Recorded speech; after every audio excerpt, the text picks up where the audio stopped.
I started WildCare in 1984 with my first permit, and we only took in 1 or 2 animals a year, and now we do over 5,200 animals every year.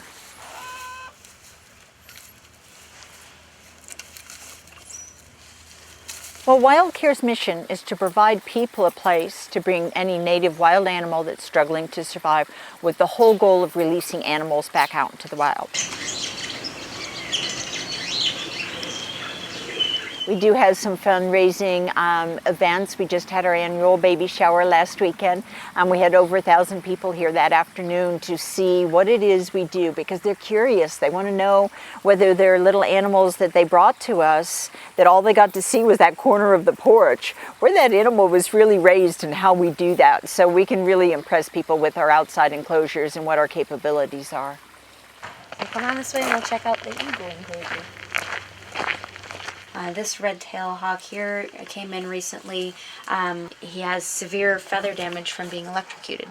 And we can recognize that now, what those feathers look like when that happens, but also they do have a distinct smell to them when they've been electrocuted, and they oftentimes have injuries to their feet as well. This guy wasn't too bad on the feet, but he does have severe feather damage.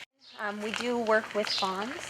And once they've graduated out of their fawn enclosure, then they have this entire property to roam around, eat natural browse, and do all those sorts of behaviors before actually being released. When we first moved to the house, we had no idea that this was going to be so much encompassing of our home and our property.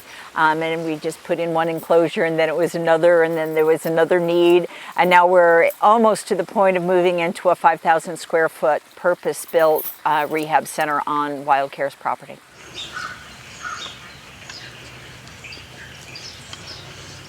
Next month, we'll put our hands on our 70,000th animal. That's 70,000 animals that we have touched their lives on.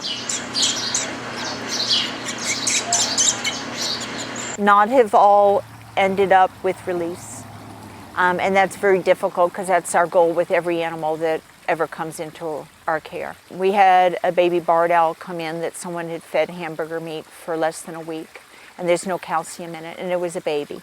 And his legs were breaking due to just the weight of his body.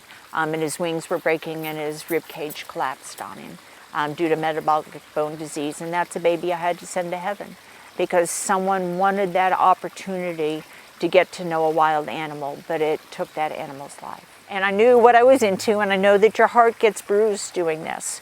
But if I quit, which means my heart would have a chance to heal, the next 5,000 animals don't have a place to go. And I've just signed their death warrant. And so it's worth being bruised up every once in a while. And it does happen even after I've done this 31 years.